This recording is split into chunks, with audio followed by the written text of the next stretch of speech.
Hello, everyone, for this sequel to our previous event that was hosted last Friday on modern debtors prison and modern peonage, economic and poverty sanctions in a global perspective. Like every sequel, I'm sure this one will struggle to live up to the first part that we all were part of, well, most of us were part of last week. But as part of, as I am today, part of another amazing panel, I am sure that we will do a pretty good job. So just a round of preliminaries before I lay out the panel that is there for us today. And if anyone has not seen the previous panel, the video is up on the MCLR Plus YouTube page. There are soon going to be shorts also that focus on different speakers from the last session, some of whom are part of the panel today as well. And I urge all of you who are with us to please go and see that panel as well. We have today, I would say, a roving cast, because there are definitely roving moderators with me and Morton, but the rest of the cast is going to be mostly static. We have Sarai and Chikondi, who are going to be opening the panel. After that, I am going to take up the floor for a very brief presentation. Then we will have Mao-hong with a presentation focusing on the very interesting issue as far as residence or residence documents and what impact does that have on indigent persons. And finally, before the Q&A group discussion, we'll have the presentation by Patricia on the affordability of fines. Before that, just a few introductory remarks. The panel today is again going to be set out much like last week, where each presenter is going to take about 10 to 12 minutes for their presentation. And then there's going to be questions from within the panel. And also, depending on questions that come in, maybe questions from outside the panel. And after that, there's going to be a wider group discussion at the end of the conversation. So without further ado, may I ask Sarai and Chikondi to begin their presentation. Thank you so much, Abhinav. I am Sarai Chisala-Tempelhoff from the Gender and Justice Unit in Malawi, and I will be presenting our preliminary research that Chikondi, Mandala, and I have been working on. So I will start with an introductory section and go through some of our findings of discriminatory practices, and then Chikondi will come in to further share additional findings from us. So I just wanted to give a little bit of a background on our paper and the system in Malawi. So our paper is examining the use of economic sanctions in Malawi's criminal justice system and the impact that these have on impoverished communities. Right now, we're arguing that the current system, while not explicitly designed as such, functions as a modern form of debtors' prison and peonage and perpetuates cycles of poverty and criminalization. We intend to focus a lot on the historical context of debtors' prisons and peonage systems and draw parallels to the current situation in Malawi, and thereby highlighting the need for reform.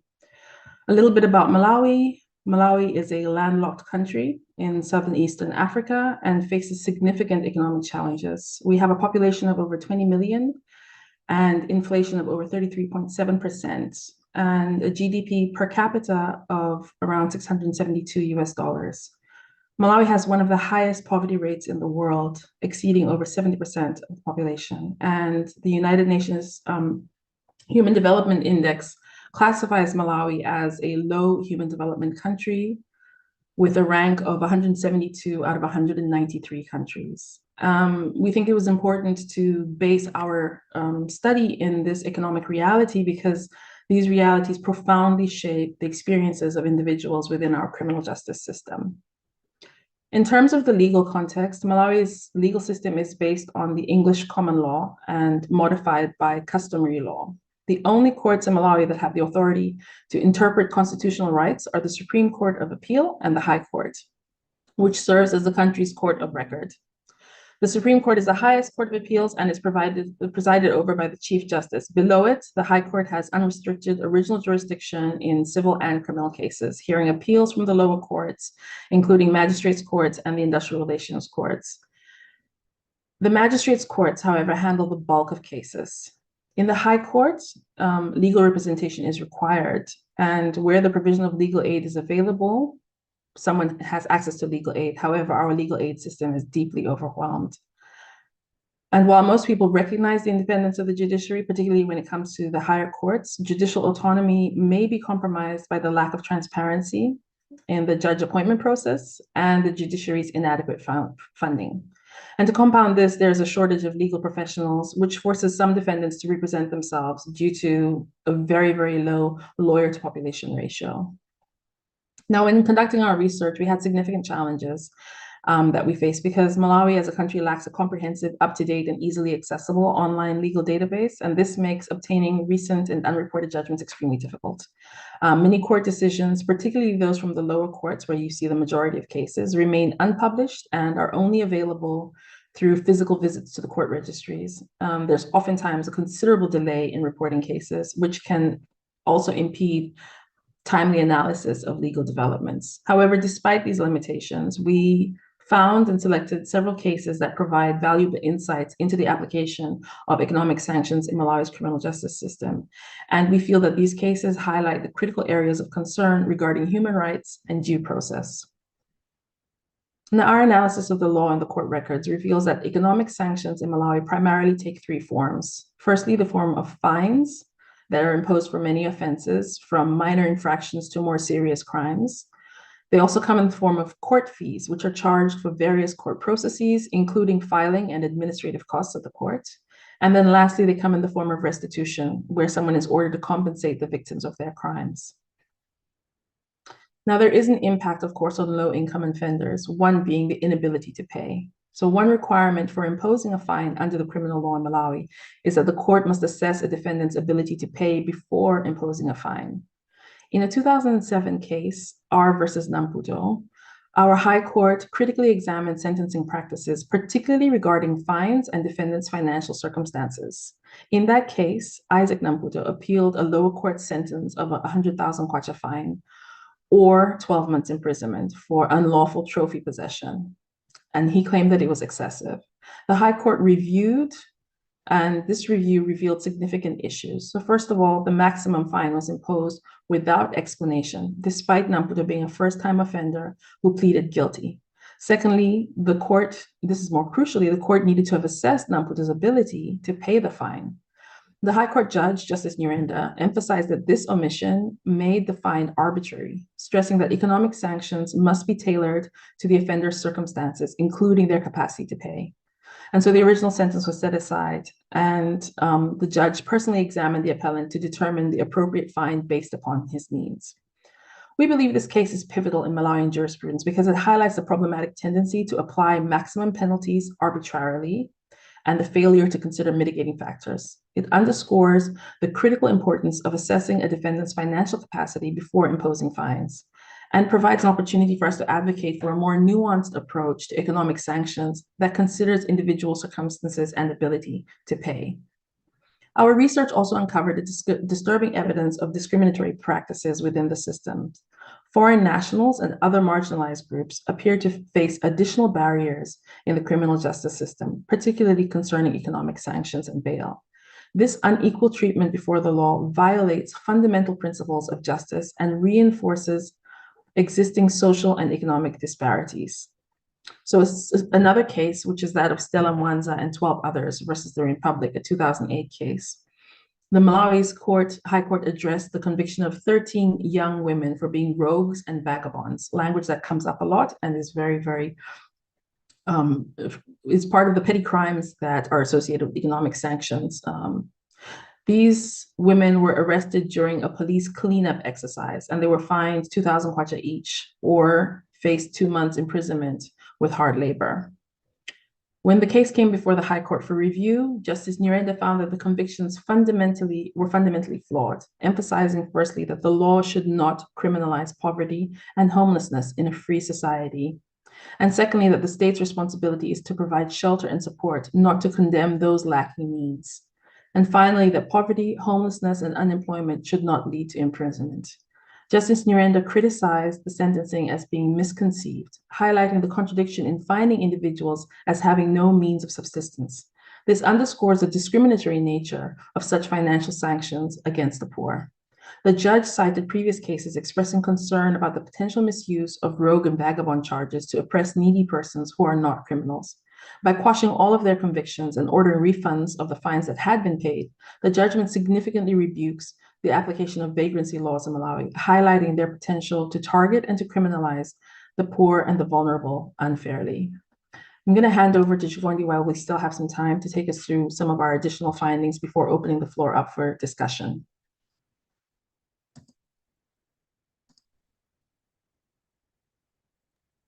Thank you, Sarai. I think mine is just to supplement what Sarai has already said. And as we're doing our research, we looked at what kind of respite the law provides for poor people who may be especially in the criminal justice space. And our criminal procedure and evidence code provides that where defendants have insufficient funds to pay a fine, a penalty, restitution, or compensation, their property on suspension of execution of sentences of imprisonment in default of a fine, and also provisions for part payment after a person has been committed where they can't pay a fine. The concern that we have with these provisions is, one, we are unsure whether they're used at all. As Sarai already alluded to, we had difficulty getting data on any court cases or decisions. We might even just be barking into an empty space where these laws are not used at all.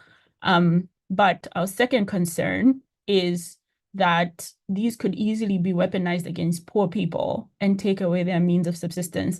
So where property is seized, oftentimes, as you've already heard the statistics of the high poverty levels in Malawi, where property is seized, it's unlikely that, one, the defendants can replace it, or secondly, they're probably taking away their means of subsistence. Additionally, we come from a state where the new constitution was supposed to correct some of the injustices that were done during a one-party dispensation after colonialism. And one of the tools of the one-party state was forfeiture of property. And this seems like another way of entrenching it into the criminal law, despite its prescription in the Constitution. So that was just a concern, and keeping in mind that the majority of the people that will actually face these sanctions are extremely poor, unrepresented, and lacking means, the potential for abuse around these laws, caveat that we are not sure, we don't have data on whether they're actually implemented or used or not, but the potential for abuse in political ways, in just further discrimination and oppression of poor people is quite worrying, and also then goes to the theme that we've discussed, in that offenders that might not be explicitly incarcerated because of debt, their inability to pay will lead to prolonged court involvement, imprisonment for contempt of court for lack of payment of fines, and would create a de facto debtors prison system where poverty itself is criminalized. Thank you. Thank you to you both for that insightful and enlightening presentation. I have some questions, but before I sort of hog the floor, may I ask anyone else who may have some questions for the panelists? Please just unmute yourself. Please go ahead, Patricia. Thank you. It was very interesting. I was wondering how the courts analyze the ability to pay. For instance, in cases where the people work in the informal economy and do not have a formal job. Thank you very much.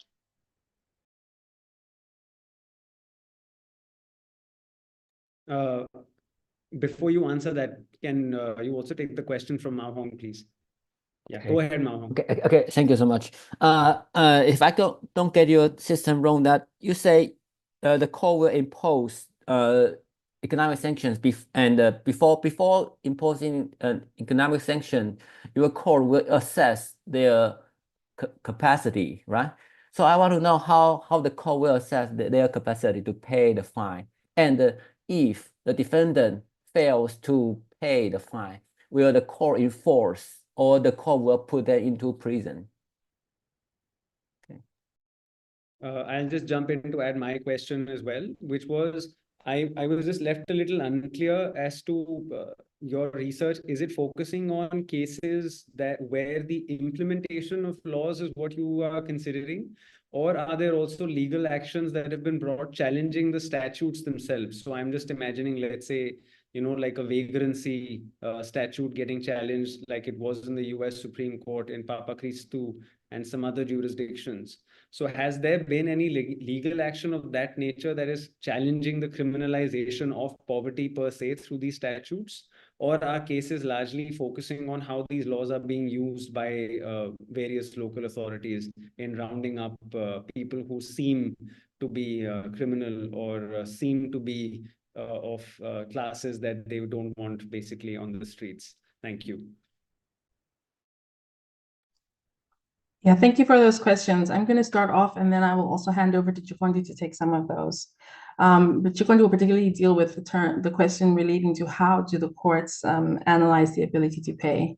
I think one of the points that we were making, which goes to Mao's question, is that one of the most pernicious aspects of the current system is the use of imprisonment in default for non-payment of fines. So that is a practice that does take place. I think Mao asked about whether that's something that happens.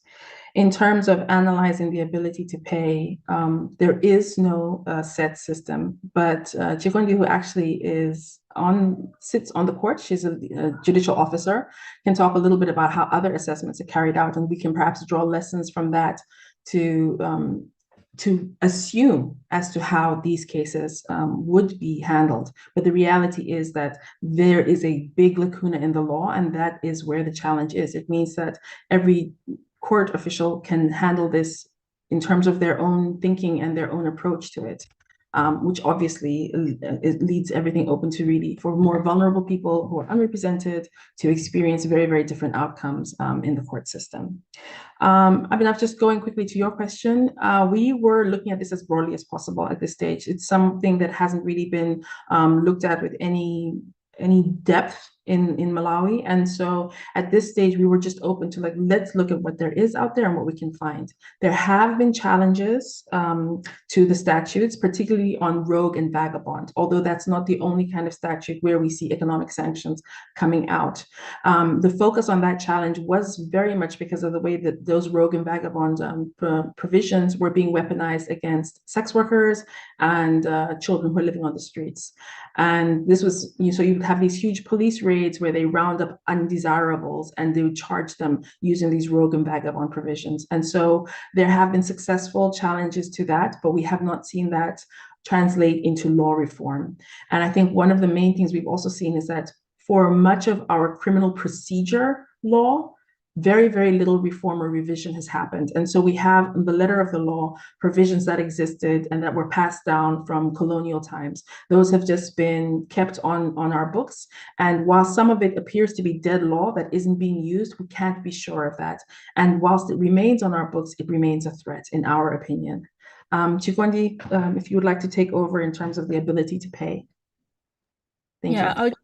I'll just go to that one quickly. I mean, the place where we have very clear guidelines on assessment on ability to pay is under the bail guidelines. So in determining how much to set as your surety amount is when you determine a person's ability to pay.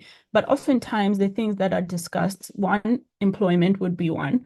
If the person is unemployed, then you ask them if they have any what we would call pieceworks, which is basically precarious employment, which may be seasonal, inconsistent, and oftentimes difficult to gauge how much a person makes because it is precarious and it is dependent on so many other factors.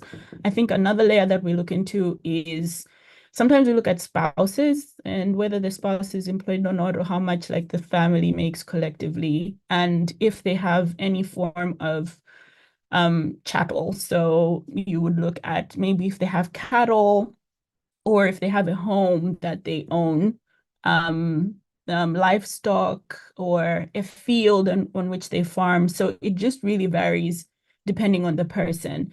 But I think our concern with that is if you are going to the extent of asking a person whether they have cattle, for example, or if they're engaged in farming, and you are taking away their not only livelihood, but their means of subsistence. So that means they're losing their crop, for example, if that is going to be committed to the court, or they're losing their cattle, which they may be used to milk and get, meat from those livestock. So I think that is where our concern is that it's not just the poverty itself that's criminalized. A lot of these people who come before the system are in precarious employment, but the court or the law wants to go deeper than that in literally taking away their means of subsistence. So that's the concern.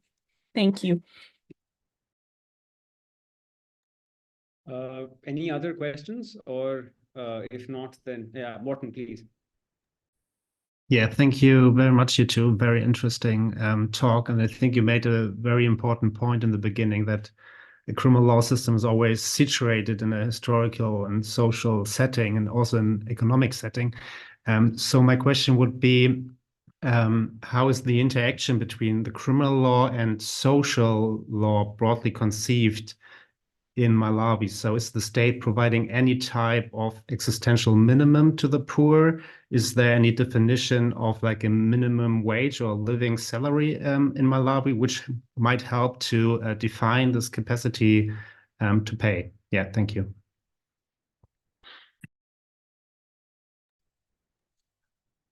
Thanks, Morten. I see Chikondi also is unmuting. I was going to say that we do have a minimum wage, but it's extremely low. And I think that the courts sort of implicating the social realities of the day, that varies from case to case. I think that we had a plan in terms of setting up a law commission to have a structured review of our laws so that our laws are brought up to date and are situated within today's realities for Malawi as a country. A lot of our laws predate independence, and so not only have they adopted colonial provisions into our current law, but they are also before we had a multi-party democratic system that we have now, and with the constitutionalism that we have now. So a lot of our laws run foul of our very own constitutional principles, but because we haven't failed to maintain or keep up with our plan for law review and consistent law reform, that conversation, that discussion between what the law says and the reality of people's lives, it's not really taking place. Where it does take place, I just want to quickly add, it's donor driven. So if a donor is interested in a particular type of law reform, they will fund the law commission's work. And so then there will be an in-depth review of that. But nobody, criminal procedure just isn't sexy. It's not one of the things that's being looked at with any kind of interest and consistency. And so until we have a particular challenge on one aspect of the law, we mainly have continued to work with a very, very old, outdated, and many times unconstitutional criminal justice system. Chikondi, I don't know if you wanted to add to that. No, I not much. I think the social aspect is what I thought was interesting in Morten's question. And it's when we look at things like vagrancy laws, it seems like there's a general disdain of the laws in society, like just from not even like a qualitative data collection standpoint. It's just from the discourse in conversation or what you hear in the media is that there is a lot of discomfort with these laws that criminalize poverty. And of course, one of the biggest campaigns was donor driven, as Sarai has alluded to. But there is, I think there is at least some public sentiment that this is unfair or shouldn't be the way it is. But I think to get that translated into actual law reform, or like you suggested, a living wage, because the minimum wage that we have is not a living wage. Like absolutely no one can survive on the minimum wage that we have at the moment. It's something like, I don't know, it should be like less than 20 pounds a month, where even in the currency, it's not worth anything at the moment. So yeah, I think the conversations are going on, and there is, a general societal outcry, at least, where not everyone is happy with it. So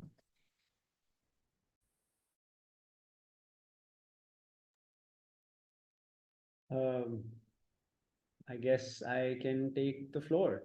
Thank you so much, Sarai and Chikondi, for your presentation. And I guess that's a good seg into my own presentation, which touches upon India, which has significant overlaps from what I could hear from your presentation, because I think a large part of that owes to the shared colonial heritage of the legal systems and legal procedures, which is sort of at the heart of my presentation and the paper that I'm working on.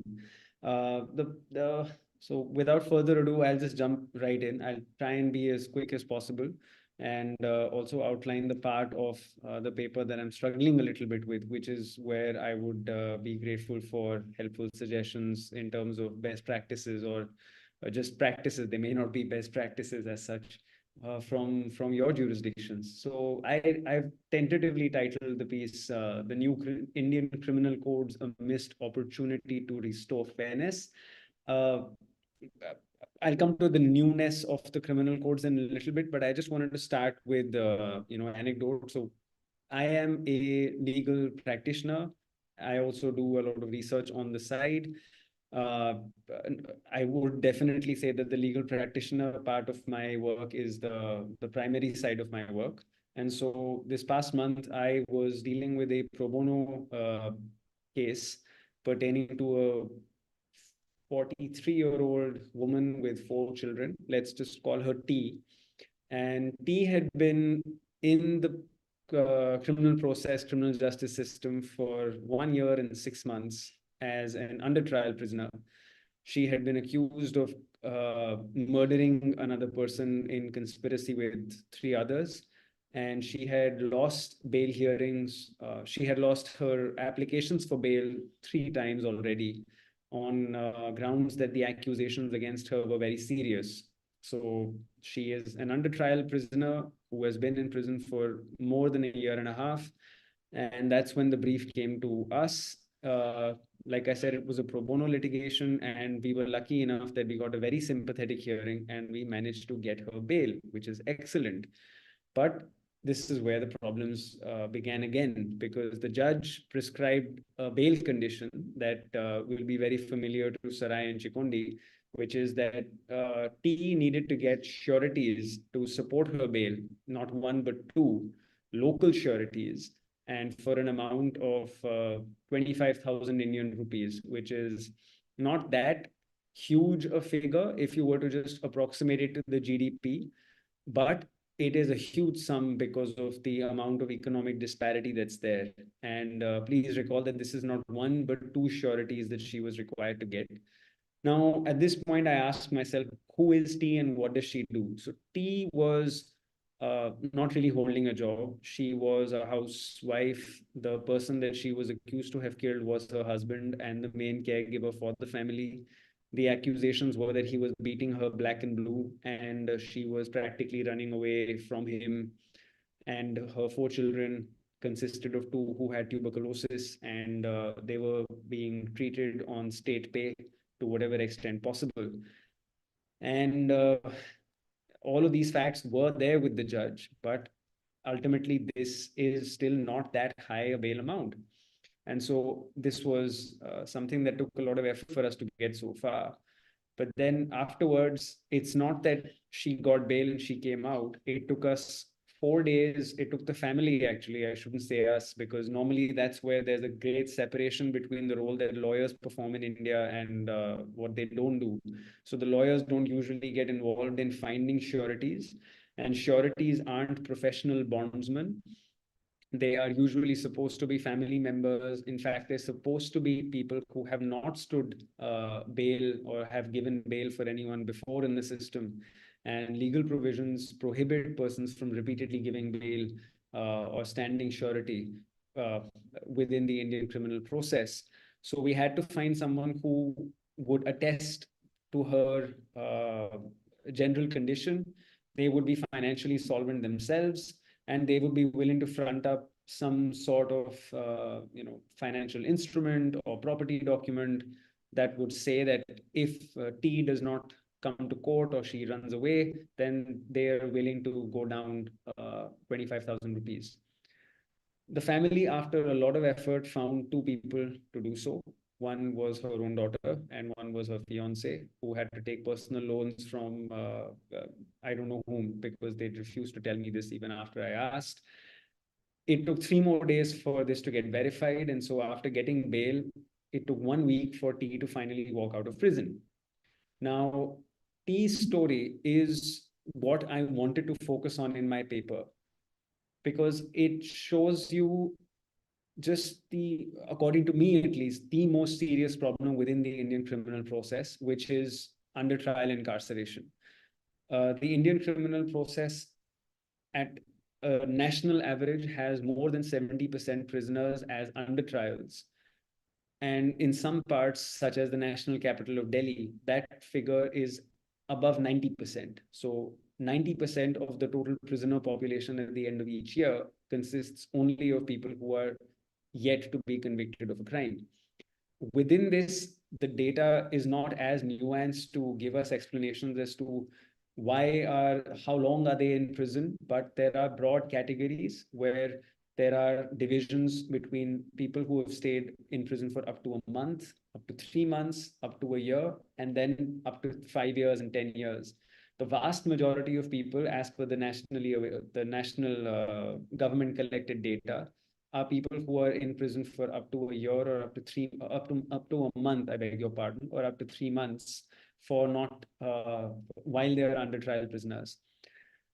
Within this, there is a smaller subset of people like T, or rather I should say unlike T, who are unable to come out on bail, even though they have bail orders in their favor, because they are just not able to meet the conditions for bail.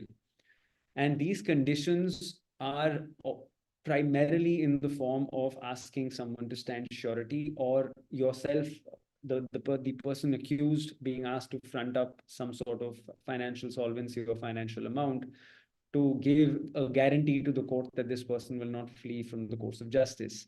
So what was this system, and what are the salient features of this system? I've already alluded to a few of these, but I'll just recap them. So India from 1861 till about 2023 was following criminal procedure codes. 1861 got modified in 1898 substantively, and the 1898 code carried forward after independence in 1947, and it was replaced in 1973 by a new code by the national government. But it wasn't substantially different from what the earlier colonial codes were. Now, all of these codes had bail conditions as statutorily explained under the scheme, which did not mandate any sort of requirement to get sureties, but there was, and there continues to be, a very well-entrenched default setting for judges to ask for someone to stand surety. Now, depending on the gravity of the accusation and what the judge thinks of the person in front of her, that surety may be one person or two persons. And that surety amount may be as low as 10,000 Indian rupees, or it may be as high as 5 lakh Indian rupees. So in cases dealing with financial frauds, sometimes the bail amount is as high as 5 lakhs. So that is about 500,000 Indian rupees, if I was to use that metric. What that conveys is a great amount of judicial discretion, because there is no scheme, there are no guidelines that are present to try and formalize the kind of discretion that judges exercise in these proceedings. but it's something that has been problematized since the late 1970s. The Indian Supreme Court in 1978, for the first time, called out on the unfairness of some conditions that were being imposed that led to poor persons being incarcerated for far longer than necessary. It was followed up by what was called a public interest litigation in the late 1970s and early 1980s, where courts were aghast at finding persons who had spent years in custody after having been granted bail, only because they were unable to come out by meeting the conditions that were imposed for that grant of bail.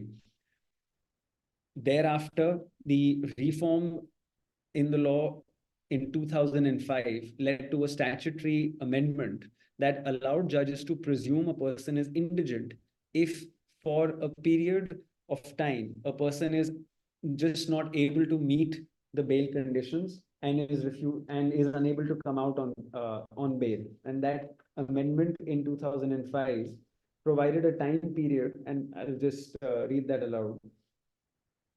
Just my statute with me.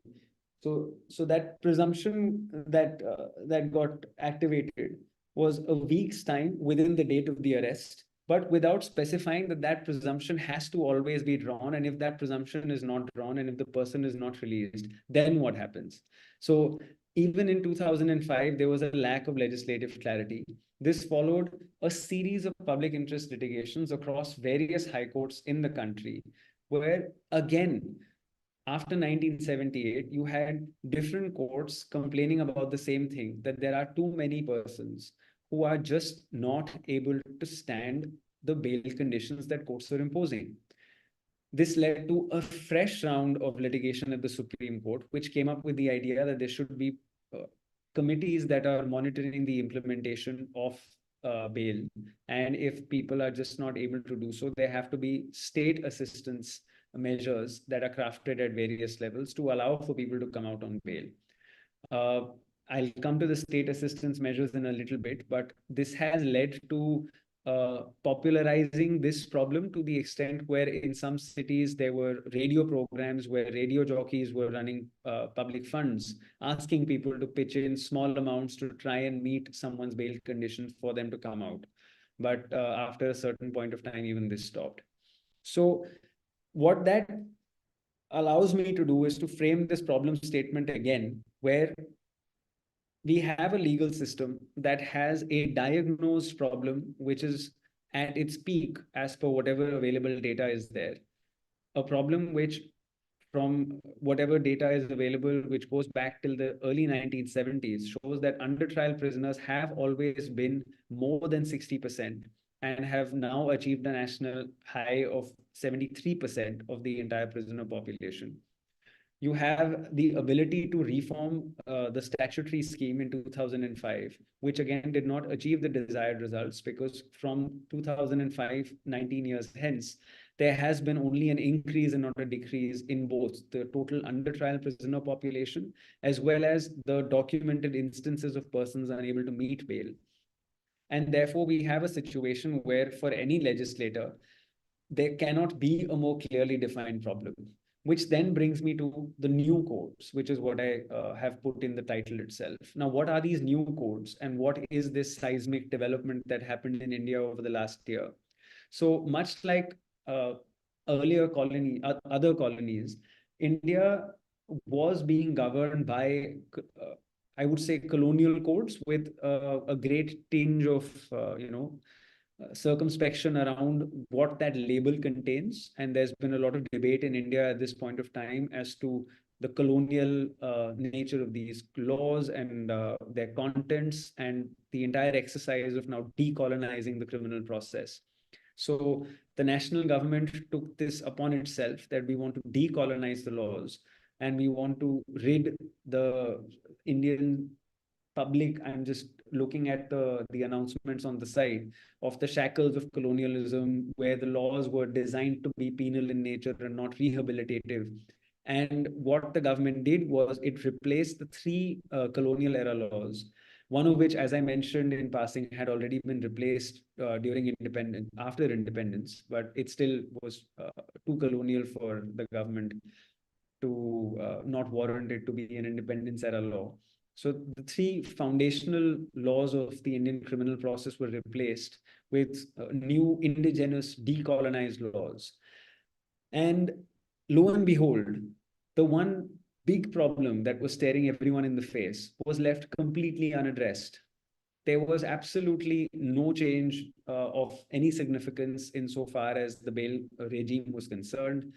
There was absolutely no change in respect of guiding statutory discretion vested in judges or providing for stricter presumptions to allow for drawing findings of when a person is deemed to be indigent and what kind of circumstances allow for their early release.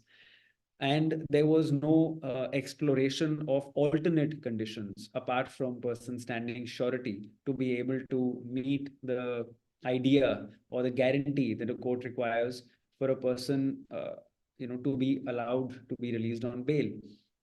Now, where I am struggling with my research is, and where I am looking at right now global practices, is what is happening as an alternative in other jurisdictions, as opposed to asking people to stand surety for a person who is an under trial.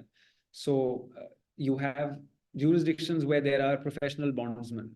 You have jurisdictions where instead of bondsmen, you have electronic tagging or some sort of reporting conditions, or basically utilization of technology. Let me just put that as one bracket. But again, those are concerns. Those are techniques that have serious concerns, which again have a huge blowback on people who are already from marginalized communities, because that utilization of technology often happens to be exploitative and extractive, and leads them to giving up far more of what might be necessary in terms of their privacy and their security, which again just reinforces the unfairness of that bargain. And in terms of just the exercise of judicial discretion itself, there are a lot of anecdotes that I have from practice and from speaking to other researchers of how the gap in class is reinforced at all stages. So while the total amount may be less in the eyes of the judge, because the judge appears to belong to a certain financial strata of society, that amount is unthinkably large for the person who is actually standing in the dock for meeting the surety condition. And similarly, because the person who is standing in the dock appears to be someone who doesn't hold a stable job or is someone who doesn't have a stable residence, they are unable to furnish basic identification details. And that then reinforces the doubt in the mind of the judge that this person is going to flee from the course of justice because they don't have roots in society. So if we grant them bail, then we can't assure that they will come back. So it is as if their poverty is criminalized for a second time, because very often it is the circumstances in which they live is what leads them to get tangled up in the criminal justice process to begin with. So what I am critiquing is, at one level, the entire exercise of law reform and how fraught with contradictions it has been. But at the same time, I am trying to offer alternatives, which again, this is not a subject that is underwritten within the Indian context. Like I mentioned, there has been a substantial amount of litigation, well intended, but nevertheless, I would say of limited results, because if the same problem has been litigated time and again for the last 50 years without result, then maybe that is not the answer. And maybe the answers lie elsewhere in exploring different solutions as to how that entire bail regime ought to work. Because in any system where more than 70%, and in some parts of the country, like I mentioned, more than 90% of the prisoner population is people awaiting trial, and a fair chunk meaning at least more than 1,000 people in these states are people who have been granted bail but are just unable to meet whatever conditions are imposed. That's not a fair system by any metric. And so that's what I hope to be able to critique through the paper, and extremely grateful for any suggestions that all of you might have to guide that element of research on alternatives to sureties and other such financial considerations. Thank you. Anyone who would want to start off with the questions?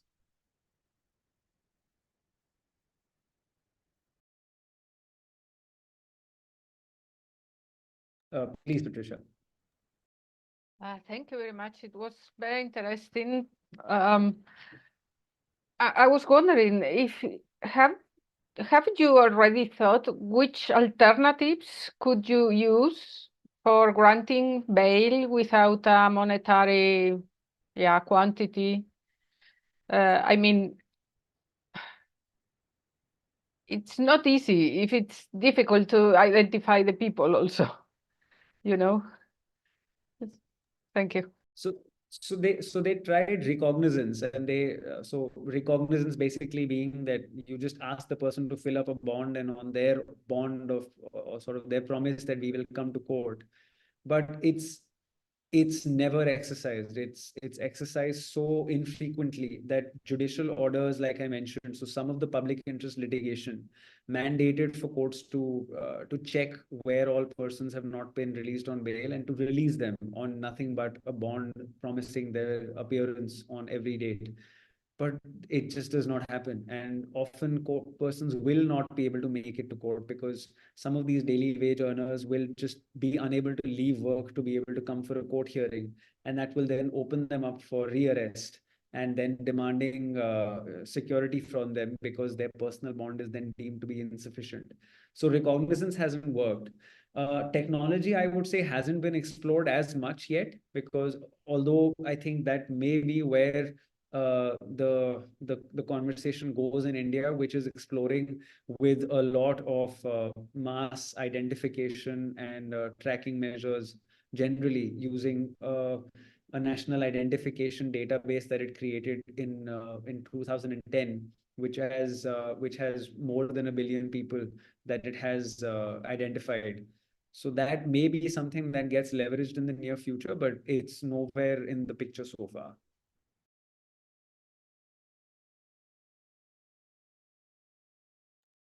Please go ahead, Gustavo. Thank you. It could be interesting to think about who are the judges, because you describe them as they are probably not understanding what's going on because they are part of a different, or they are living in a different economical status. So it would be important to explain who are them, how are they elected, and why this gap is important to understand the real problems. Because I think that there are many problems beyond this description, and that implies that they are not understanding what's going on, and also they are in a way responsible of what's going on. If they are part of the state, they are responsible of the general situation, and they are only generating more conditions of poverty. So you mentioned that briefly, but I think that it could be important to take a look on that and to think about and to explain deeply how this works, or how is your view on these two. No, I fully take that point, and in fact, as an aside, I've actually had conversations with classmates who are now on the bench, where I've spoken to them about this as to, well, why do you not grant bail? And the answer that I got, I was actually shocked about this, was you don't know what we know. So their view of the world became so different once they were in that position of power, because they start viewing things from that lens of security and risk that the police offers to them from what they were like, let's say, when they were not on the bench. So I fully take that point, and absolutely, I think that has a lot to do with it.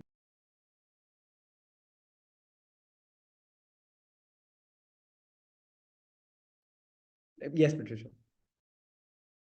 I was thinking that it's quite a paradox what you have described about this system as being inherited from colonialism, because the United Kingdom did change the law for making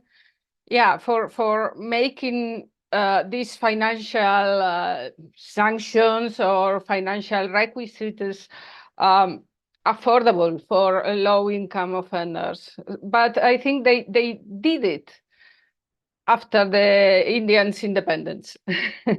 So perhaps you have the worst part of the British law and not the changes that took place in the 50s and 60s.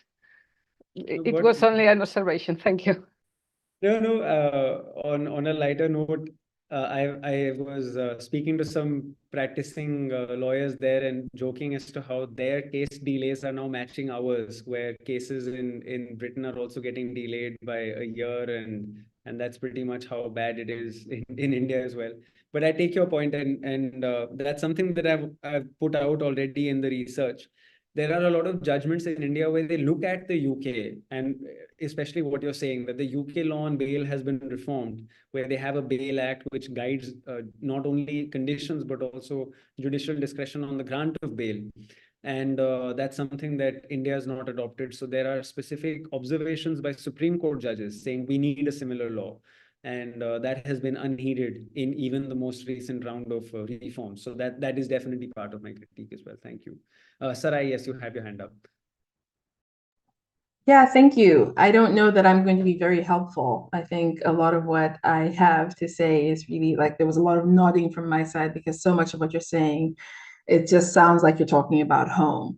But when you were talking about how you have challenges in sort of doing a sort of global analysis or perspectives of how other countries are dealing with this, it made me think that what you and I are both talking about is challenges in the criminal procedure. So in Malawi, the civil procedure codes were completely overhauled, like from top to bottom. We used to follow the British system to the effect that we actually used the British books on civil procedure, but the criminal procedure code remains the same. And I'm wondering if that's not at the core of what we're talking about, and that's at the core of this linkage between our laws and peonage as it was in the former British laws, and how perhaps you could look at former British colonies and what changes have been made. And that really made me think that there is a limit to the decolonization project. And I think a lot of that has to do with the ways that developing countries are debt-ridden and are tied to donor-driven interests in terms of law reform and so on. And then lastly, I was just thinking as you were talking that the system isn't broken. It was actually built to work this way. It's working exactly as it was designed to. And I think it's upon us, both in our academic, but also in our practical work, to find ways to push back upon that system, because it's really clear who suffers the most at the hands of this broken system that isn't actually broken. But yeah, so not much help, but just to say thank you so much for your intervention, and I'm excited about your work. Thank you. But I'll leave that point up with you. I'm going to write to you separately about the civil procedure code. That's extremely interesting. But on the broken system part, in fact, that's a constant refrain in India as well. You have the scholars who consistently argue, and I wouldn't call myself a scholar as such, but I would say that there are, let's say, people who consistently argue that the system is fine, but it's broken, it's understaffed, it's under-resourced, and that's why it's producing unjust outcomes. And then there are the fewer, let's say, more the upstarts like us, the younger ones, who are saying that no, the system is built to do this. It's not broken. It's designed to achieve the kinds of objectives that it is. And unless you look at a root and branch reform by just ripping everything up and then starting again, it's not going to achieve anything materially different. So that is a conversation that's happening here as well. Yeah. Thank you. Yeah. Yes, Patricia, please. Well, I agree with you that the system works against the poor, but I don't think that's a result that was wanted. And you'll see in my intervention that fines, for instance, in Europe have worked against the poor also for many years, but there were so many experiments to make it work, to make them work another way, to make them more egalitarian. So it was not wanted, really. So, but of course, the criminal law in general is against the poor. That's clear, no? But it was not intended, in my So I'd say opinion. maybe that's where a colonial perspective is interesting, because there, and I'm reading up on the early sort of introduction of British law in 18th century and 19th century, actually, yeah, 18th and 19th century India, where the promise and the premise is something else. The idea is that there's going to be an enlightened system that is going to go away from Oriental despotism of discretion and discretionary justice, which was largely Mughal and Muslim-based justice at that point of time in India. But what was introduced was similar practices where a similar amount of discretion was wielded by the executive agencies, which were doing the same thing, but just through cleverly worded laws that granted them unfettered discretion with minimal judicial oversight. So that may be something and I'm doing this now because I may not be there when you are making your presentation, but that's something that the colonial perspective may offer a counterpoint to, and I think I can see Sarai nodding again, so I think she may have something to contribute to that as well. I feel like we've taken up a lot of time, but I know where Patricia's coming from, but I think that I would respectfully disagree. And my reason being that I'm seeing how where the laws have changed, there's new laws are being put in place. If we just look at Paris 2024 and the effort that was put into getting rid of homeless people who were on the streets because they were undesirable at that time. And it is exactly that effort that plays out in these colonial regimes and that stays there and that is kept by existing and current governments because they also wish to get rid of or remove undesirables. And to do so in a legal way provides them with a bit of legitimacy. So I don't know, I think that it is something that we have to dig deep into the history. We have to look across the range of post-colonial, particularly former British colonies, I'm going to say for now, because I don't know as much about the other legal systems, but for former British colonies, I feel like it was built this way and it is still working in this particular way. And where the discretion comes in, it always falls in favor of those who have the means and not those who do not.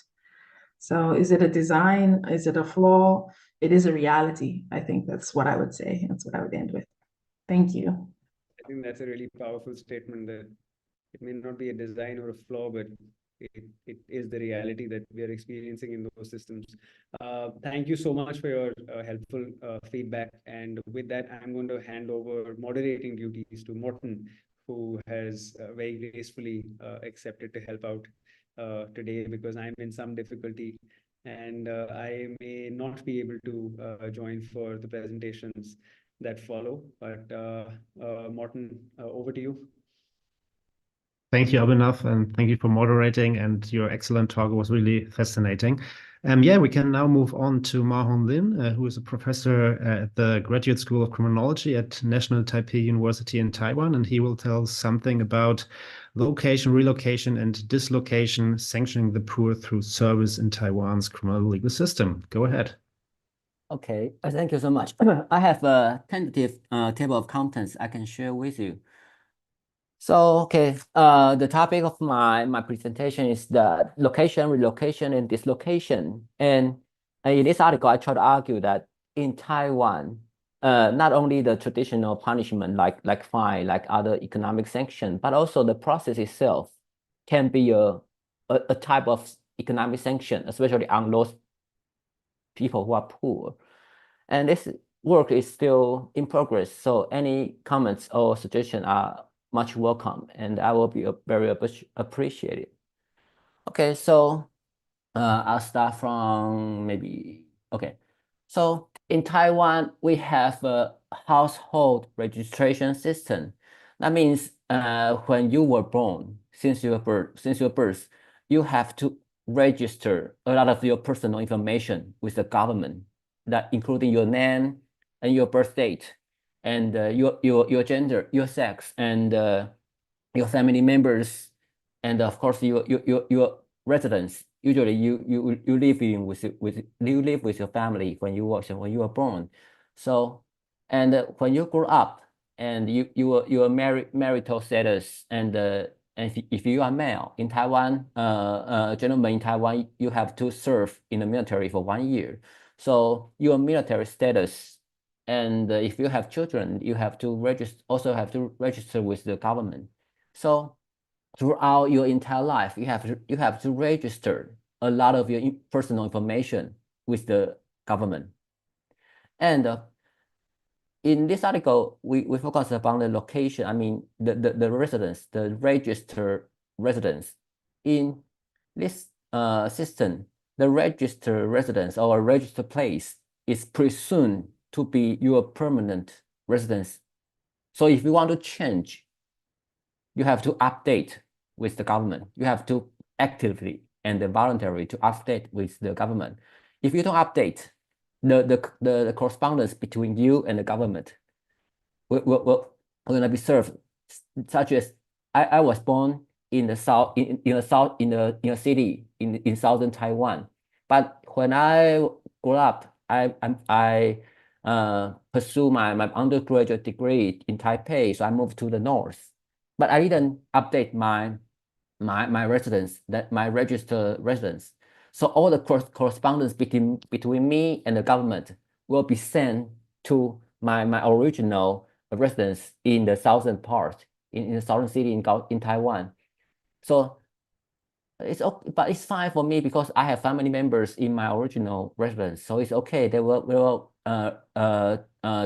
transfer the information to me, but it's a problem that if it's a core procedure, if it involves a criminal case, that's a problem for people, especially for poor defendants, because just as I said, that the government, the correspondence between you and the government, they will send all the documents to your registered place. So if you don't update, that's your problem. That's your duty. That's not the duty or the problem of the government.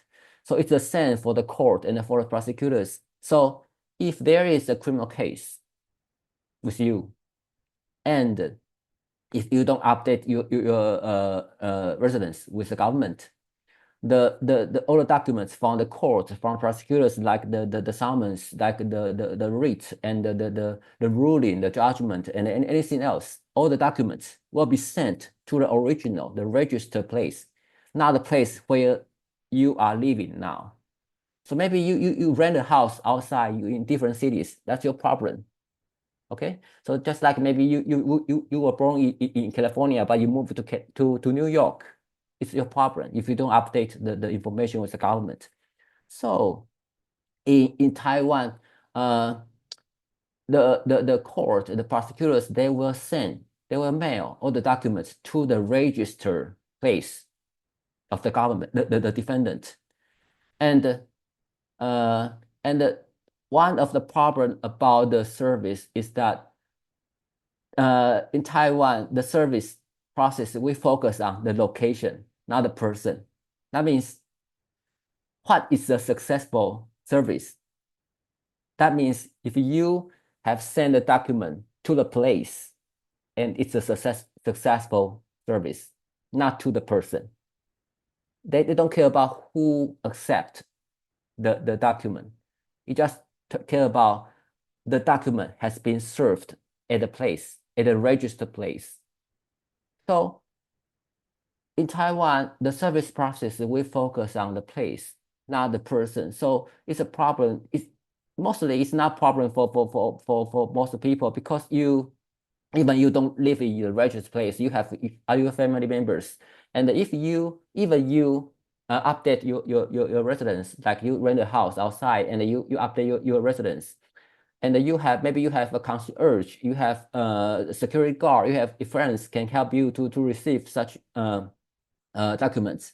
But for some people, they don't update their residence, or they don't have any others they can help to accept such documents. For example, for people who are students, we know that students are always poor, right? And also for some other blue collar workers, because when they go out to work, they don't have any others can help them to accept such materials, such documents.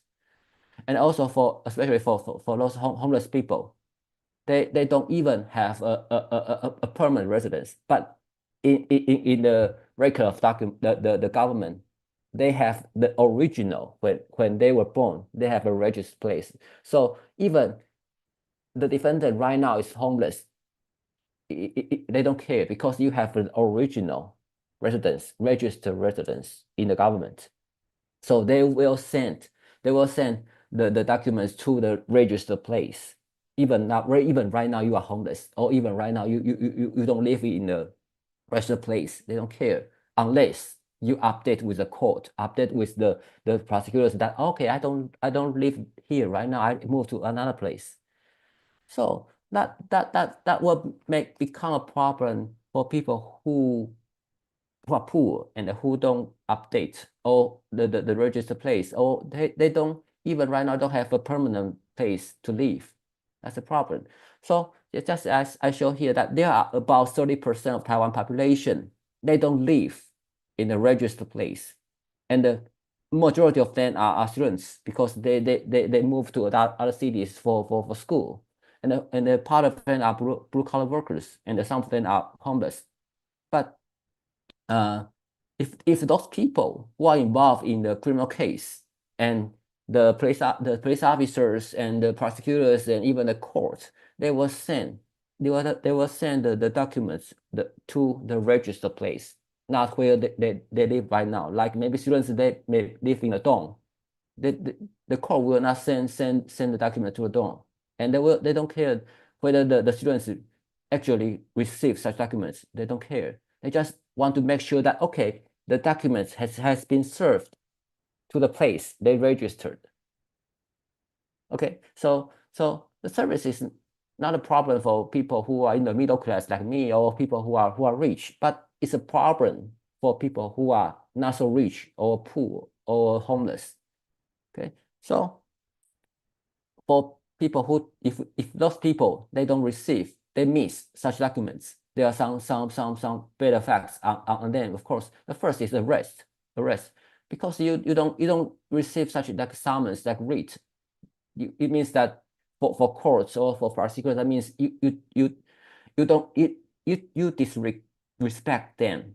You don't want to show up before prosecutors. You want to show up in the court. That means you don't care about this case. So we want to arrest you, maybe because there is a possibility that you'll be run away from the court.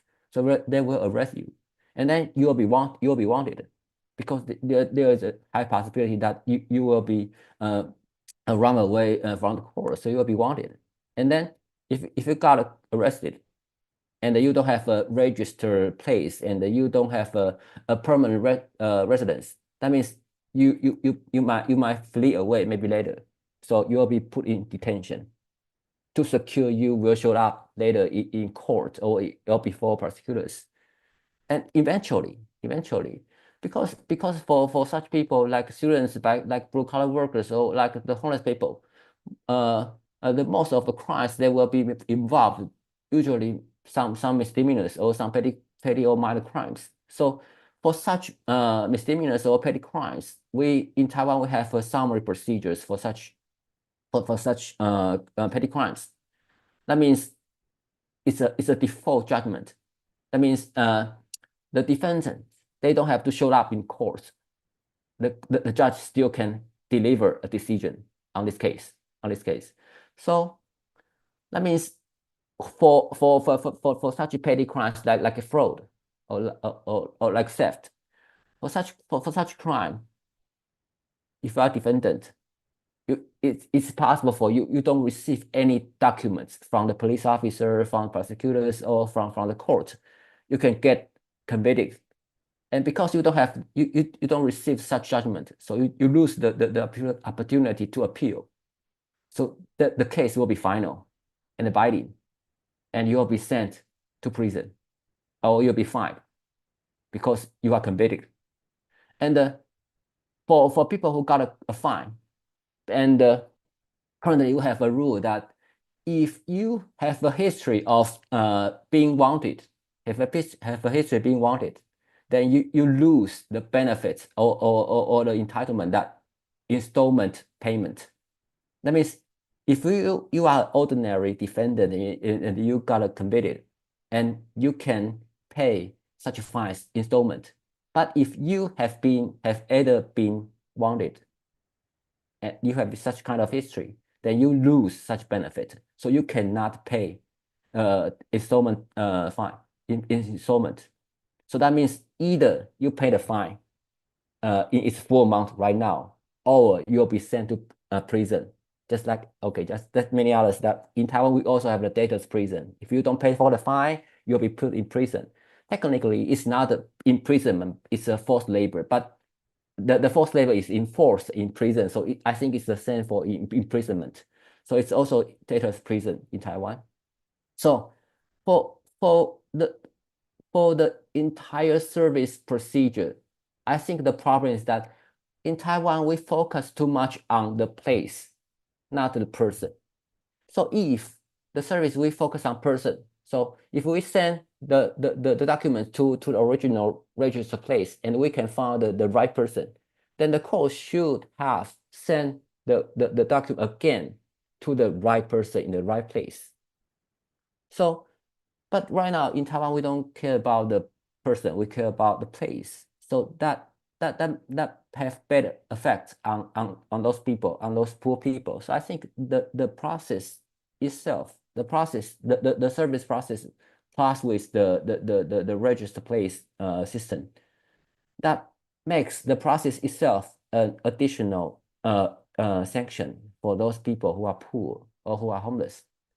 So even for those people who can receive nothing and they can get a conviction. So we know that when people who got a conviction, the life pace will be changed because they have a criminal history. So they will suffer from some discrimination about the job and about their life. So their life will be changed. So this is what I say, dislocation in life, dislocation of your life. You are changed from an ordinary citizen to a person with criminal history without any notice from the courts, from the prosecutors, or from police officers. I think the problem is from the service procedures plus the system, the register-based system itself. So my suggestion for such situation is that we in Taiwan have to reform the service procedure from location, from the place to the person, him or herself. That's the way we can change. We can reform such a situation. And also, I think that the household registration system is also a problem. But I don't know, because not so many countries they have the same system. But in Taiwan and maybe I think in China or some other East Asian country, they have a similar system. So maybe in the broader view, I would suggest to abolish such household registration system because it might violate our personal privacy. Because why should I provide my personal information like my sex, my family members, my personal address to the government? I don't know. It's mandatory. So in the short term, I think we have to focus on person instead of location. But in the long term, I think the household registration system should be reformed. Okay, that's my presentation. Thank you. Thank you, Mao-hong. Very, very interesting. If you could stop sharing your screen, that would be perfect for the discussion. And I invite everybody to raise their hand and unmute themselves if they have any questions or comments. Just go ahead. Chikondi, please. Hi, Lynn. Oh, that was a very interesting presentation. I think what I would like to know, or maybe just a suggestion of where you could take the research, is whether there is a connection on whether people in certain areas, after having the household registration, are targeted more. And then maybe we can track that to income etc., because oftentimes there will be locations that have lower income households, and whether that is a problem. And I think also related to the same is looking at in terms of like movement and the registration of your home, does that make it detrimental in terms of when a person moves from a higher income area to a lower income area, or the other way? Like, what does mobility do for service and the outcome, like the criminal procedural outcomes?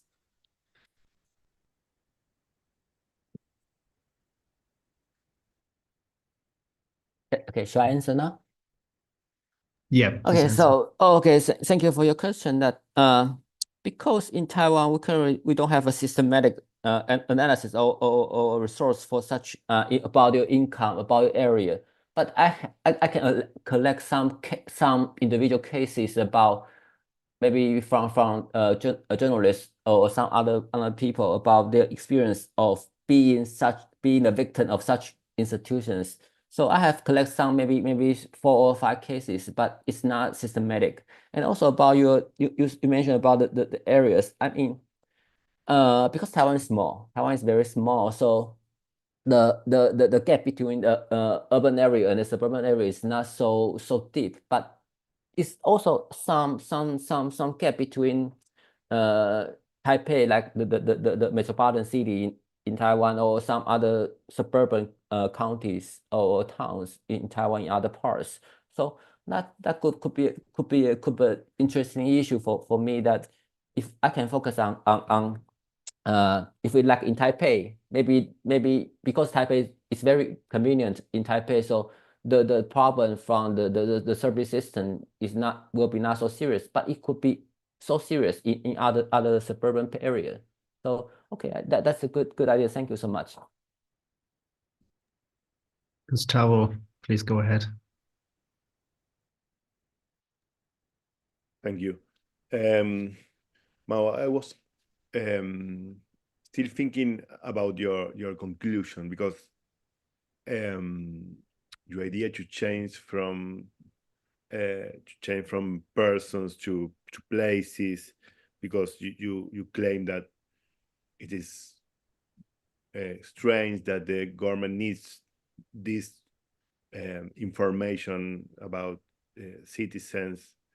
It's a problem, or it should be a problem, but perhaps you need to focus more in particular cases, because sometimes this information could be helpful to assist people in their needs. Because if you to develop public policies or particular helps program to people, you need to know who are them and why are they living in different places, and this could be helpful, at least in principle. So how are you thinking about the development of your work in this regard? Do you think that in which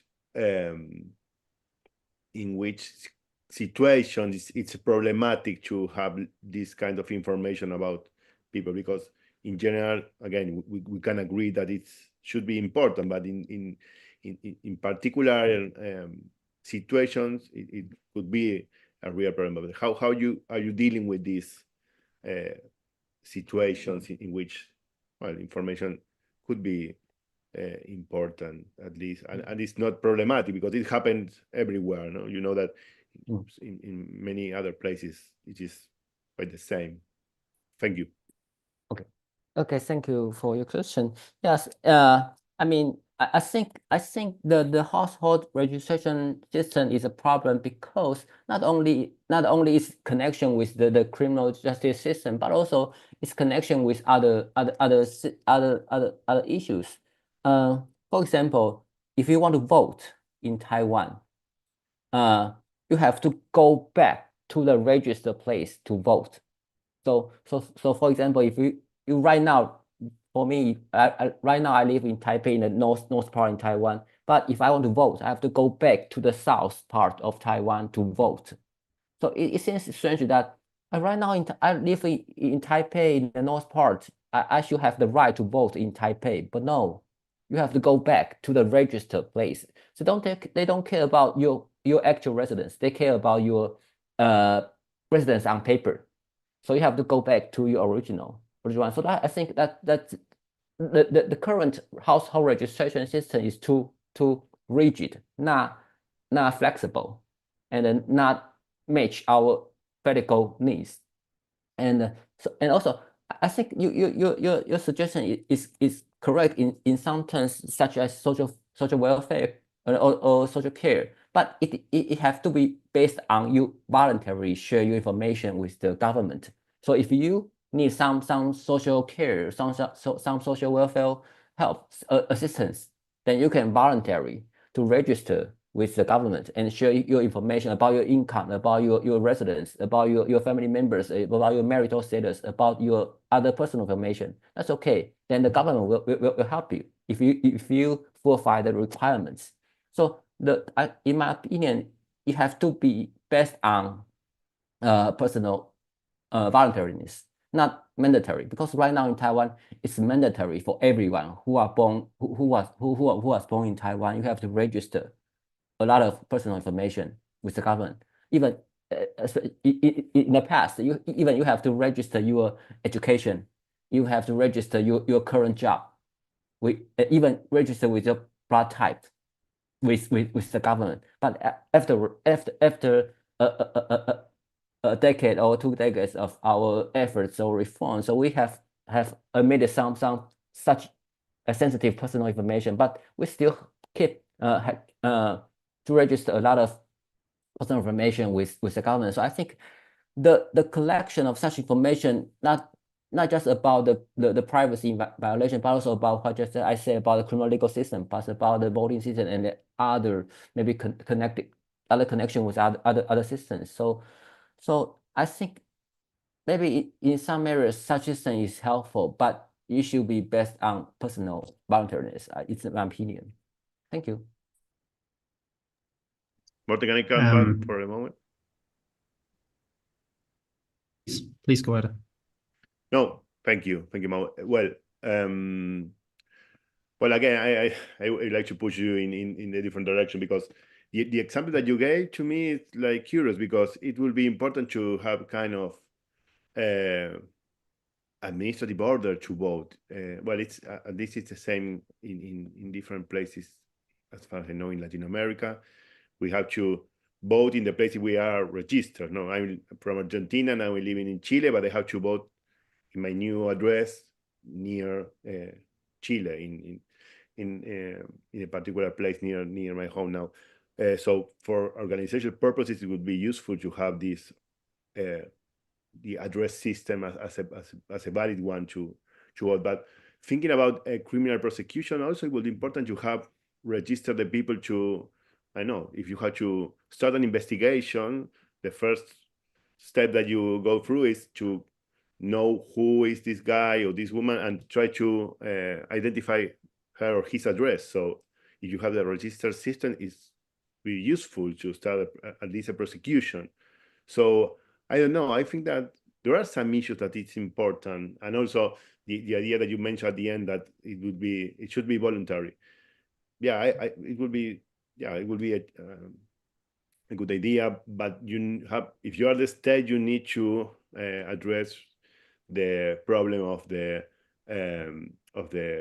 scarcity of resources. So you have to know how many people are in needs just to decide who needs more than the other. So if you only rely on who is aware of a particular program and registers in this program, sometimes it would be unfair how you are distributing these resources, probably. But again, it was very interesting, and many thanks for your answer and your presentation. Yeah, before you answer, maybe I can add like 2 small things here, because I kind of want to support Gustavo's general idea, partly because Germany has such a residency registration system, but it's not a household registration system. So it's just your address. and other information is separate. So like your tax information is separate from your residence information and so on. So maybe this could be an idea to separate this type of information to be aware of like these privacy concerns, which there are, I guess. And then again, I think it's also important for the criminal process, as Gustavo alluded to, because I think this registration system is maybe one of the reasons why, at least in Germany, I think in some civil law countries, we don't have a bail system, because the state in general trusts his information where a person resides. But then again, I resisted, or like I was reluctant to offer that to Abhinav as a solution, because this system exactly fails those who don't have a permanent residency. And so you see that homeless people are more likely to, as you also said, Mao-hong, will end up in pretrial detention, because the judge thinks, okay, this person, I don't know where he or she will be at the point of the trial. And then, just like out of interest, is a failure to update your information itself a crime or criminalized, punishable by a fine, maybe? Okay. So if you don't update your residence on paper, on paper, you will get a fine. It's not a criminal fine, but a civil fine. But in practice, there's no one they have ever been punished for such you don't update your information with the government. Because in the past, when Taiwan was an authoritarian country, we combine the police officers with the household registration system. So that means police officer will regularly check whether the household information is correct or not. But by now, Taiwan is a democratic country, so we have separate the police officers and the household registration system. So right now, the household registration system, they don't have additional personnel for such enforcement about the fine and about the enforcement. So just as I show that there are 30% of Taiwan's population that they don't live in their original registered place. So the 30% of such 30% of population, they should have been fined, but no one of them got fined, because the government knows that they don't have the budget or personnel to enforce such a fine. So that's a fine on paper, but not a fine practice. So right now in Taiwan, we don't update. So it could be out of date for such information, especially about your resident, because you can move a lot of times throughout your entire life. And I agree with you, Morten and Gustav, that in terms of the government perspective, I mean, from the government perspective, either from the court or from the prosecutors, it's very convenient if you have a such registered system about one's name, one's residence, because we can identify who are them, right? But I mean, because of such convenience, and because Taiwan, we focus on place, not on person. So that makes such a system is convenient for the government, for the court, for prosecutors, for police officers, but it's a problem for people who don't have the benefits from such systems. Just as I say, for students, for poor people, for such homeless people. So they will be the invisible victim of such systems. So I try to show that even it's unintended consequence of such system, but we have to make them visible under such I don't know. I would not say it's unfair, but it's kind of not so fair. I mean, especially that's for people who don't have so much resources. That's my idea and argument in this article. Perfect. Thank you. And with that, I think we can move on to our last presentation of today. Patricia Faraldo Cabana, Professor of Criminal Law at the University of Coruña in Spain, will present on the affordability of fines and has a presentation ready. Perfect. Like my colleagues before, I have first to situate my research in place and time. I was interested in studying the a genealogy of the penal fine, of the day fine system in Europe since the Enlightenment. So what I'm doing now is a historical presentation on the affordability of fines, and I wanted to answer the question why fines were made affordable for low-income offenders in Europe during the last 2 centuries. And let me begin with a quote from Pat O'Malley, just to introduce the relevance of fines in general. Money is probably the most frequently used means of punishing, deterring, compensating, and regulating throughout the legal system. Of course, O'Malley is right. Monetary punishment outnumber other penal sanctions, including custodial sentences, in many European jurisdictions. I cannot speak about the whole world, but in Europe, that's very clear, with just a few notable exceptions in countries like Italy or some Eastern countries. Fines are also very ancient and widely used penalties in American courts.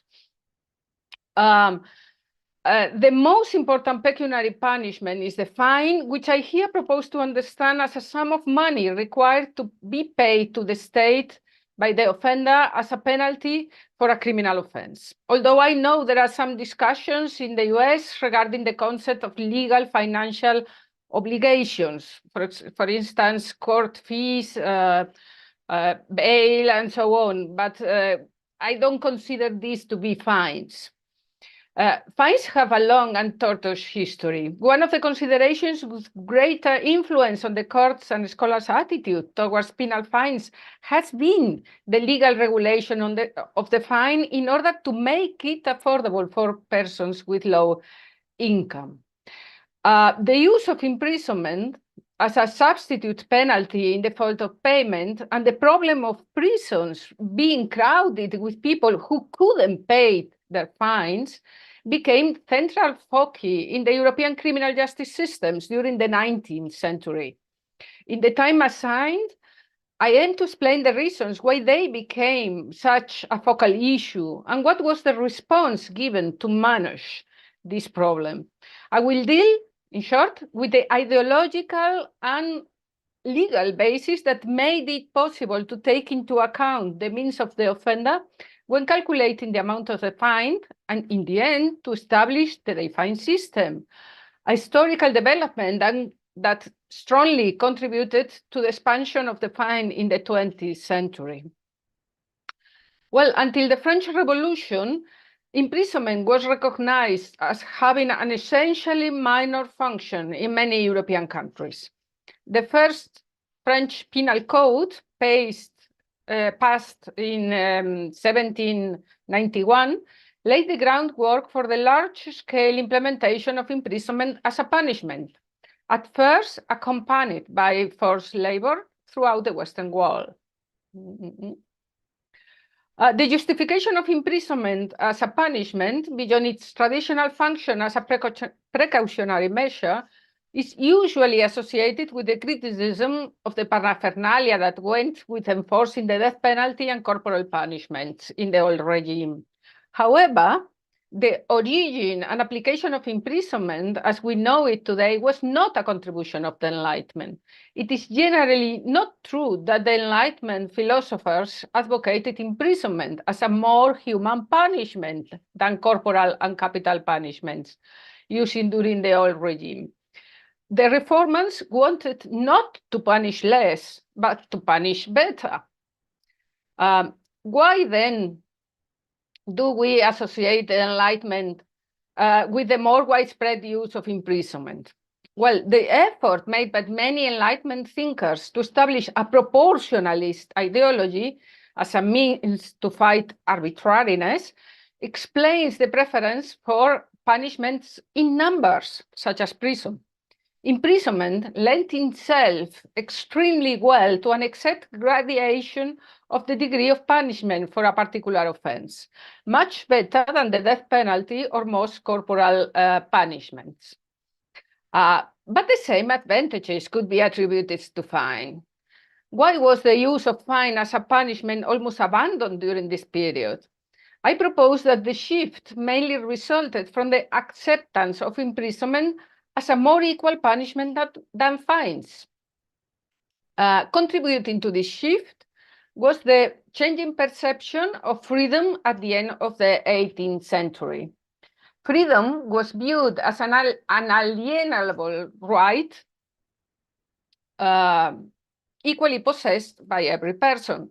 It was this new understanding that contributed to the emergence of the deprivation of freedom as a punishment.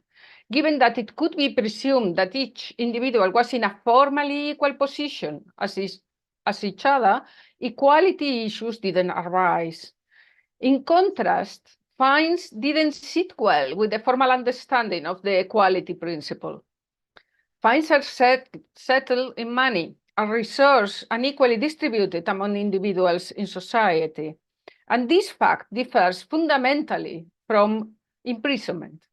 Many Enlightenment thinkers believed that imposing a set monetary fine generally led to the legal imposition of an inequality. Therefore, many scholars in the early and mid-19th century argued that fines were not a fair punishment. This development led to fines being relegated to a marginal role in the criminal justice system. Fines would once again move to the forefront as criticism of short-term imprisonment and its pernicious practical effects grew. A reawakened interest to find a more egalitarian pecuniary punishment began to take a hold in the mid-19th century. The widespread disillusion with imprisonment as a penal sanction can be traced to two main groups of reasons, both practical and theoretical. The need to reduce prison overcrowding was of a practical nature. The economy of means that could be achieved in both the maintenance of the prisoners and their supervision, medical care, etc., was also based on practical considerations, very important given the economic stringencies during the period. In turn, the appeals that short prison sentences serve to vilify and corrupt rather than to correct or teach offenders a lesson, thereby leading not to reform but to reoffending, responded to a theoretical rationale of a correctionalist and humanitarian nature. Deprivation of liberty was viewed as inappropriate for many offenders and harmful for all of them. But the criticism of short-term prison sentences didn't imply, at least at first, a correspondingly more positive view of the use of fines. The reason for this was due mainly to the concern that in case of non-payment, the fine automatically turned into a short-term prison sentence. It is true that the first regulations of imprisonment for the fine defaulters in European penal codes were applauded. They were considered an extremely fair and significant new development, based on the commonly accepted axiom, quod non habens in bonis luat in corpus. Those who cannot pay with their purse must pay with their bodies.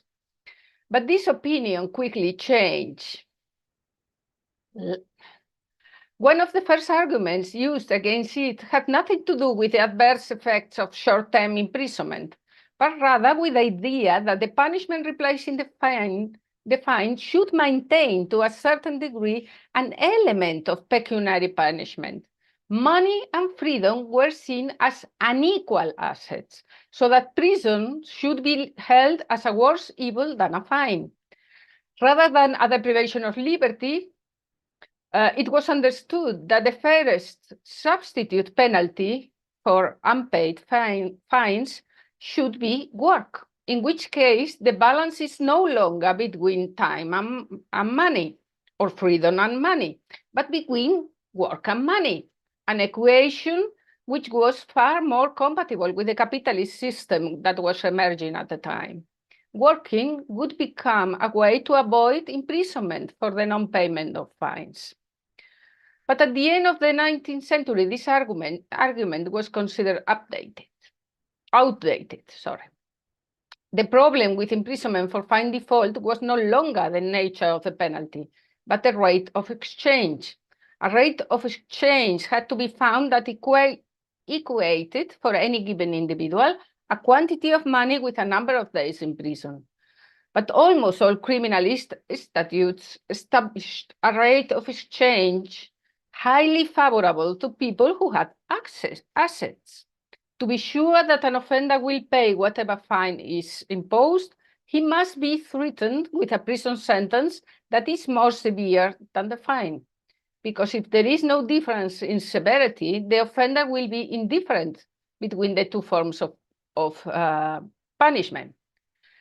There was some degree of experimentation with ways to manage the problem of imprisonment for default.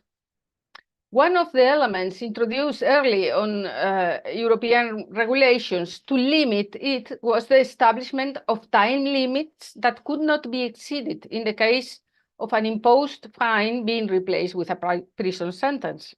The explanation given for this regulation was that if no time limit was set, the punishment could be very disproportionate to the offense, and it was advisable to establish imprisonment for fine default within certain limits based on fairness that should not be neglected. But what is the extent of this disproportion? That was not explained. Evidently, it's linked to the fact that a prison sentence becomes harder the longer it goes on, while the intensity of a fine penalty doesn't always increase with a larger amount. This depending on the offender's financial situation. Depriving the offender of an amount he needs to live is not the same as depriving him of something that is superfluous to covering his most urgent basic needs. Additionally, in some countries, it was established that it was not appropriate to impose imprisonment for fine default on prisoners who were already sentenced to long-term custodial sentences. Some attempts were also made to limit imprisonment for fine default to cases in which the offender didn't pay the fine willfully through laziness, licentiousness, or negligence, which, despite being welcomed by literature, was scarcely embodied in legislation. The reason was that the system must assume that those who are fined are capable of payment, because only this presumption justifies imprisonment for non-payment. If it didn't, the logical consequence should be to exempt anyone who could prove inability to pay, leaving commutation of fines into imprisonment only if the offender is refractory or negligent. The limited effect of these measures led to correctional criticism against short-term prison sentences being broadened to include fine penalties towards the end of the 19th century. But a more widespread use of the fine became possible only when the subsidiary punishment of a prison sentence was applied in truly exceptional cases, since the amount of the fine was set taking into account the offender's financial situation and allowing for payment by installments, thereby breaking down the arguments used against the fine. The fine is scaled to reflect the seriousness of the offense and adjusted to the offender's income, in this way affecting poor and rich offenders in the same proportion, so that equal punishment can be administered across offenders with vastly different financial circumstances, but convicted of the same crime. And insolvency no longer automatically led to the imprisonment of the offender in a sort of debtors prison, as it was possible to set installments in order to give him or her time to pay, and as a last result, to substitute imprisonment for fine default with other non-custodial penalties, mainly community service. And this development opened the route towards the day fine. Of course, the system is not perfect, and we have seen in Europe that adopting the day fine system doesn't always reduce the use of prison sentences or the imprisonment rate, and equalizing the impact of fines requires us not only to examine poor offenders, but also to look at the other end of the spectrum, the rich. And to finalize my intervention, in any case, I think it's also very important to explain the functioning of the day fine system to the public and the courts, because their acceptance is crucial to the system's success. And the history, what happened, the English experience with the unit fine system between 1991 and 1993 is a good example of this, a good system that was a total failure because it was not correctly explained to the public and the media. Well, thank you very much for your attention. Thank you very much, Patricia, for this very interesting talk and for providing this historical dimension. Could you say something about kind of the end of your time frame? So when did you stop looking into the history of the day fine? Because from my German background, particularly in the last, let's say, 10 to 20 years, people saw more and more problems with the day fine system in practice. The reason being that while the law offers all these options of community service, of installment payments, of judicial discretion to take the financial situation of the defendants into account, quite often they didn't do so. And default imprisonment, again, kind of became the standard practice. And I think by now, 10% of fines end up in default imprisonment. So I would be interested in hearing whether you see any recent trend, which again complicates the picture and maybe suggests that the day fine system in practice does not comply with the aspirations originally connected to it. Thank you. I was trying to write a genealogy of the day fine system. So I have started with the Enlightenment and comparing their juridical reasoning with what was being done before. And in the 5 most populated European countries. And I have studied the development of the day fine system in these 5 countries until this century. But what I haven't done is a complete study, I mean, in all Western countries. So only these 5 countries for this concrete period. And what I have seen is that it's not only important the regulation. Of course, it's very useful to have a regulation which explicitly requires from the courts to take into account the economic circumstances, but also the practice, how they do take into account the financial circumstances of the offender. So, and also a substitute penalty that is not imprisonment. That's very important. So imprisonment is important, but imprisonment should be substituted by another penalty, such as community service, for instance. Thank you. Chikondi, you can go next.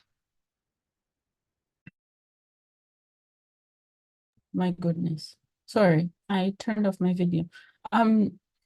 Patricia, that was a very interesting discussion. I'm just coming from a non-European background. I'm not sure I caught quite clearly what exactly the day fine is and why that is the focus of your discussion, as opposed to just, I don't know what the alternative to, what is the non-day fine? I think that might need a bit more clarification, especially for non-European audiences. And I think the other thing that I was interested in, and I think from the comments that were raised from our paper, is how do the courts determine the economic circumstances? What factors are taken into consideration? Is there a requirement for additional proof? What proof would that be that would have to be submitted to the court? I think that is what I would find interesting. And I think in just keeping with the theme, on the modern debtors prison and modern peonage. I wonder how that impacts defendants in the court system, whether it's the day fine or whatever the determination of economic circumstances looks like. Thank you. Thank you very much. The day fine system is a system in which the fine is not determined with a set monetary amount, but with a number of days that depends on the culpability of the author and his or her responsibility, the circumstances of the fact, and the quantity to pay every day is only dependent on the financial circumstances of the offender. So two offenders punished for the same crime, but one of them rich and one of them poor, would receive very different fines. But at the same time, they are fines proportionate to the offense and to the financial circumstance. So the idea was to equalize the impact of the penal fine, okay? And we arrived to these systems through a very difficult history across 2 centuries, you know? But the question is that we have now 17 countries in Europe that have the penal fine, but the day fine concretely, so they have to take into account the offender's financial circumstances. But the use of the fine is very different in every one of them. Some of them, for instance, Germany, 80% of the penalties imposed are fines. But in Spain, we have also a day fine system, and only 30% of our penalties are fines. So a fine that is adequate, proportionate to the financial circumstances of the offender is not always considered an appropriate substitution for prison sentences. So an alternative to prison sentences. So for me, it was very interesting to analyze why. So why this penal transplant was a success in some countries, but not so much in others. And that's what I have seen. And part of the explanation of the success or failure of the fine is exactly how the courts take into account the financial circumstances. Because some, like in Germany, have access to the financial situation, to the tax information. But others, like in Spain, have this possibility, but they don't use it. They merely ask the offender, well, do you have a work? Do you have children? Do you have, which properties do you have? But they don't investigate really. They only receive this information and apply it when calculating the fine. So it's really, yeah, the history of the fine is really a very interesting one. Thanks. Mao-hong, you're next. Okay, thank you, Patricia, for your very interesting introduction of the history of the day fine system. My question is that you mentioned in some earlier series says that for the exchange between fine and imprisonment, some people say that money is not equivalent to time, but money is equivalent to work, right? So, but right now there are so many countries that prisoners, they are required to work in prison. So I think right now, like in Taiwan and many other countries, money is equivalent to time and equivalent to work.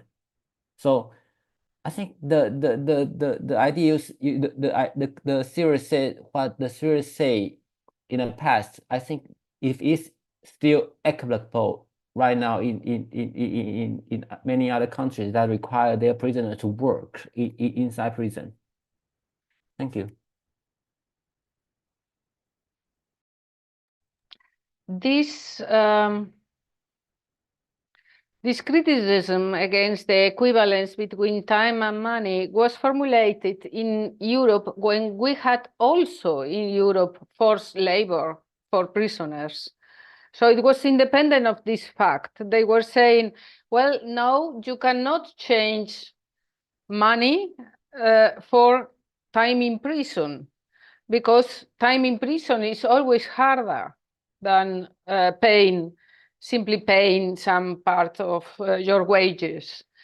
But the question for me interesting was that this gave birth to the idea that better than to go to prison where the offender could not pay their fines was to make them work, but work in liberty, work outside the prison with community service. So the penal fine was one of the, how would you say it? One of, the penal fine is also at the origin of community service as a penalty, you know? Because of this idea that to punish an unpaid fine with imprisonment was unfair. And we are still thinking that's unfair. That's why this workshop was organized. We are speaking about a debtors prison. Thank you. I would add to that and like follow up on my previous question, because you said like in Germany we look into the tax data of the offenders. Actually, courts don't, at least not on a regular basis, and that's why I think right now we have such a problem with our day fine system in Germany. And this again then asks, like you said, something of like it is a legal transparent. In some jurisdictions it was more successful than in others. What type of factors or how do you measure success or failure in that regard? And that would be interesting to know. And as you said, you're writing a genealogy of the fine system, and I think it's really interesting to see that the criminal system can shift from imprisonment to economic sanctions. But right now we have like this ubiquity of economic systems, sanctions in the system. Maybe like now being a fortune teller, but what do you think is like the trajectory of the systems right now in Europe, but like in general, what do you think from your insights from the genealogy? Thank you. My research has already been published as a monography. It's called Money and the Governance of Punishment. And what's the meaning of success? Well, I think fine is better than prison. So for me, success is a penal system which is using fines that are adequate, that are proportionate to offenders' financial circumstances, and has not as a result that people who have been punished with a fine because their crime was minor end in prison because they cannot pay their fines. So that's what I'm looking for, is a system in which fines are used, but they don't produce imprisonment for defaulters. Perhaps imprisonment is imposed, but immediately substitute for community service or other alternatives, you know? So I think the situation at the moment in Europe is very different in each country. So it's not possible to give a general, to have a general picture is very difficult. But I think the discussion, for example, in the US is very interesting at the moment, because they are very concentrated in the problem with the legal financial obligations, and they are pressing very hard. I mean, scholars and NGOs, etc. They are pressing very hard to change the system to make fines more amenable for people with low income. Thank you. I think we can now move on to maybe like for a final round of general discussion. And once again, I invite our online audience. If you have any questions or comments, you can post them to the YouTube chat. But maybe all the panelists, the same kind of question I posed to Patricia just a moment ago. What do you see as like the future of economic sanctions in the criminal law system? Do you share Patricia's view of like, okay, fines are a good thing because it's not imprisonment? Or what is your vision of the criminal justice system and its use of economic sanctions? Gustavo, please. Thank you. Well, it depends on the context. As I tried to show last week, the replacement of imprisonment for community service, it could be also unfair in context of social injustice. If you don't have regular work to work for these kind of reasons, this kind of unpaid work, is also unjust. So I think that it depends on the context. At least in general, I think that in Latin America, it should be a problem, this kind of replacement. It will be also a matter of criticism, because on this, I do not agree that this is a good solution. I think that we have to think about other alternatives. If the state is failing to providing proper jobs, imposing these kinds of measures, it's unjust, at least in this particular context. Yeah, if I can come in, I think I'll echo what Gustavo has just said. Is it really does depend on the context. I think, as we've heard, in certain contexts, it can be an issue of an invasion of privacy, like Lynn just told us. It can be, how do you determine affordability, like Malawi, for example, or as Patricia has just shared, it's why are certain jurisdictions using fines more than others? So I think it is also a bigger societal problem. And I think looking at the financial situations of particular people in the countries that they're in and the economic situation of the country in itself, in determining what affordability is and what standard and quality of living will get out of that, and also preventing the victimization of certain groups in the community or in the population, just to ensure that no one is facing extreme hardship. And then where that extreme hardship is a potential, the alternative should also not be imprisonment. Like, where do we find a middle ground? Well, I agree completely, because the fine is not a good solution for people with no means at all. That's clear, of course. And with a look to the clock, it's 7 past. Thank you very much for this great discussion and this great panel. 2 really nice panels and a nice workshop. And thank you all for contributing. I'm really looking forward to the workshop proceedings, which will be published as a special issue in the Modern Criminal Law Review. So keep an eye out for that. And in the meantime, you can find a helpful collection of supplementary materials on today's topics from the various jurisdictions on the MCL Plus resources page. Please resort to that. And to stay informed about upcoming MCLR Plus events, publications, and projects, check out the MCL Plus website, and please consider signing up for the mailing list. And you can also, of course, subscribe to this YouTube channel. So, and yeah, all that is left to say now is thank you all for joining. Special thanks to today's panelists, Abhinav Sekhri, Sarai, Chisala-Tempelhoff, Chikondi, Mandala, Patricia Cabana, and Mao-hong.